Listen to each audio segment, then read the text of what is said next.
just going to clean the work surface first.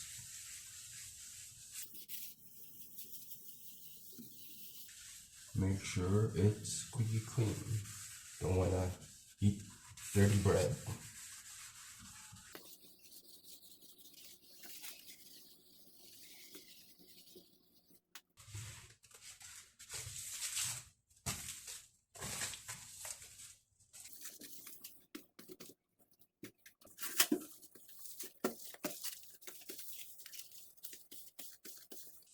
You know, I'm not sure if I'm supposed to be cooking on the table, kneading the bread here. But you know, it doesn't matter. It's just me who's gonna eat the bread.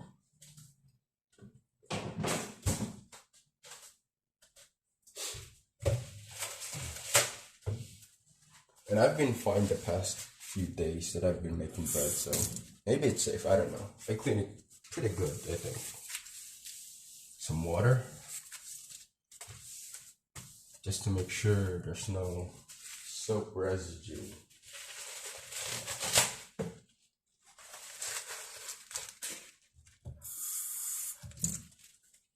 Yep. There we go.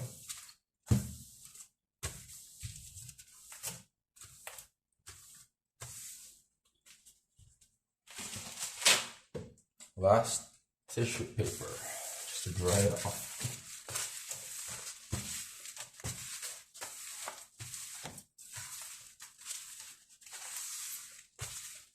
Yep, there we go.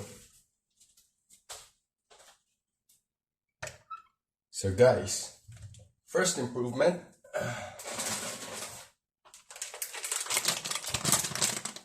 I'm using bread flour. Upgraded from the all-purpose flour I used to do. Here's the yeast. I still have some of that all-purpose flour right here. Now you're finished, but I think I'm gonna use that for pancakes instead. One of the issues I've had with the past bake was that the bread, oh by the way, it's not inside the weighing scale, but so far whenever I use the weighing scale, it seems to register fine, regardless if it's completely in here versus just laying on top of it. So, you know. So, the first problem with the past one I made was that I considered all of the egg as water. You're not supposed to do that. For a whole egg, a good rule of thumb is it's 75% water. Another issue I had was, aside from cracking it last time, hope this doesn't break. Oh, there we go. 58 grams, 59 grams. Aside from that was, I used too much egg in ratio to the bread I had here. So the bread tasted mostly like eggnogs, you know. So in today, I'm gonna be doubling the amount from 75 grams of water to 150. Still need to replace this. The weighing scale still doesn't work properly, so yeah, this one's missing some numbers.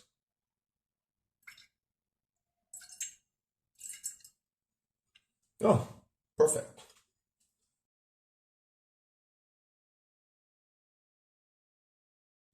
$150.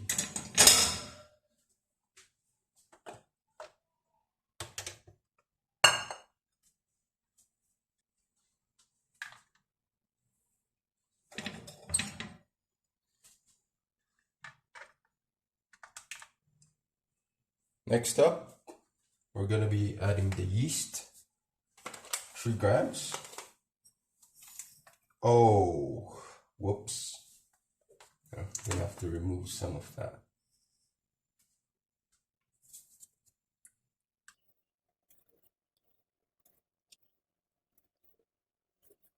You know what?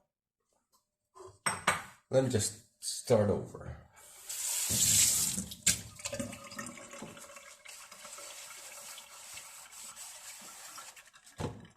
Note to self, you have to dry the plate first. because it sticks to the bottom of it, you know.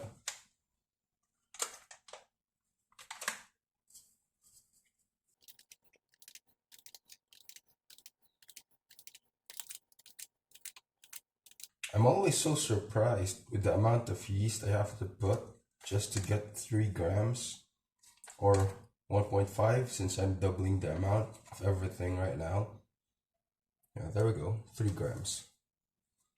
Then add 2.5 grams of salt.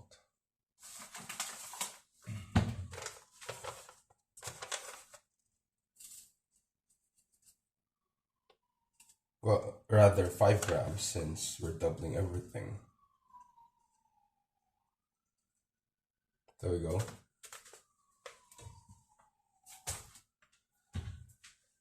Add all of that in here.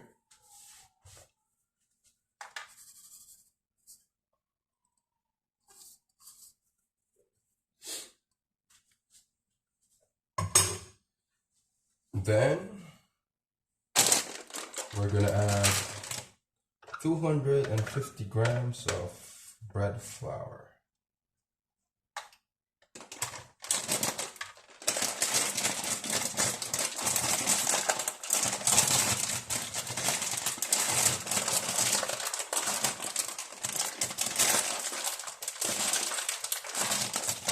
Oh, this is tough. There we go. First mix it. I like to mix by hand because I don't have the tools like chopsticks or a mixer. And my hands are clean anyways. I'm gonna use my hands to knead the bread later anyway, so, you know. So 250 grams of bread. Flour, bread flour rather.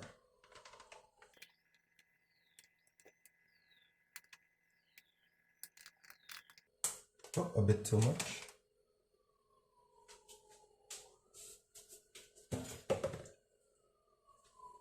$250. There we go. Perfect.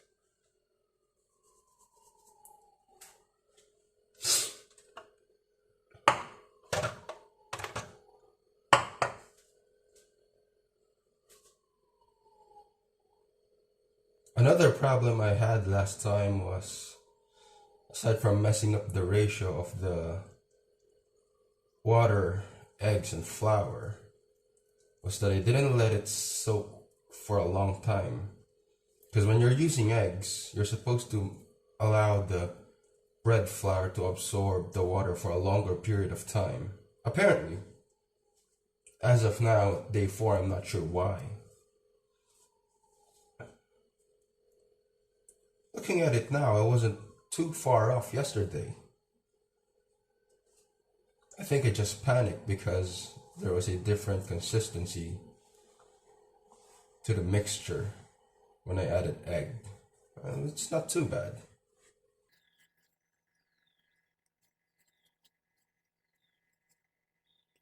I really need to invest in a, well, what do you call that? The apparatus you use to remove the bread from your hands. Because right now I just use a spoon to scoop this out, you know?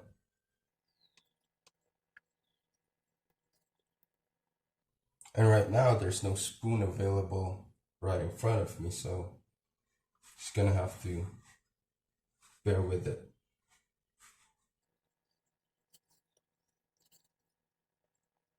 So I'm gonna start kneading.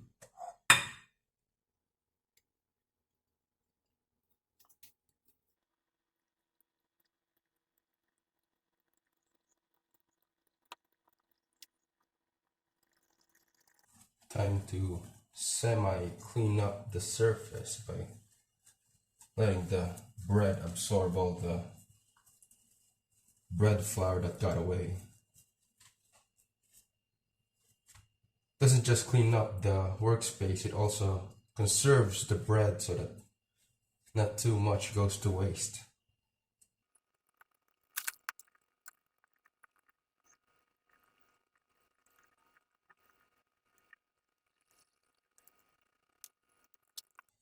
Gotta make this quick before my family arrives home.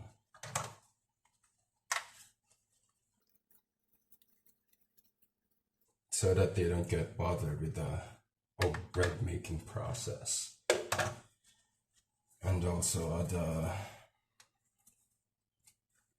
the audio, I'm not going to be able to talk if they're here. So if you're wondering why I don't talk during my videos, so that it's going to be relatively more quiet and it don't disturb the peace and quiet of the other family members.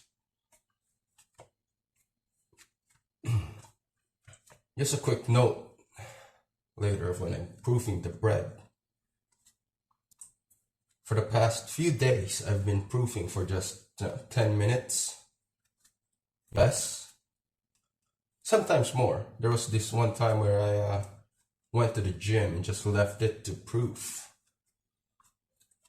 I didn't know whether what proofing did or there's such a thing as underproofing and overproofing, and now I do know there is something. That's something I have to consider. So if you want to know if it's done proofing, when you press it, it should rise, then leave a small indentation. If it doesn't rise, it's overproofed. Or rather, yeah, I think that's it. If it's underproofed, I think it doesn't rise at all. Or, you know what, whatever, I forgot. But the perfect blend is just, oh, my family's here, I'm gonna have to keep quiet.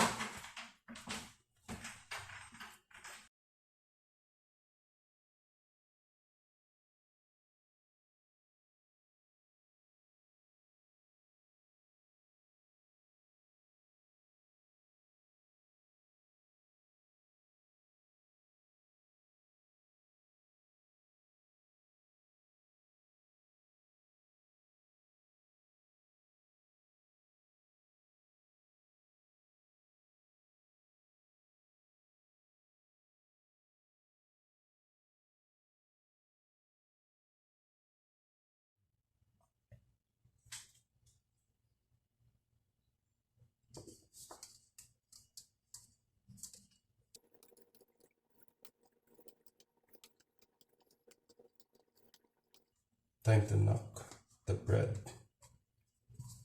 so that it can rise a second time.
It's hot.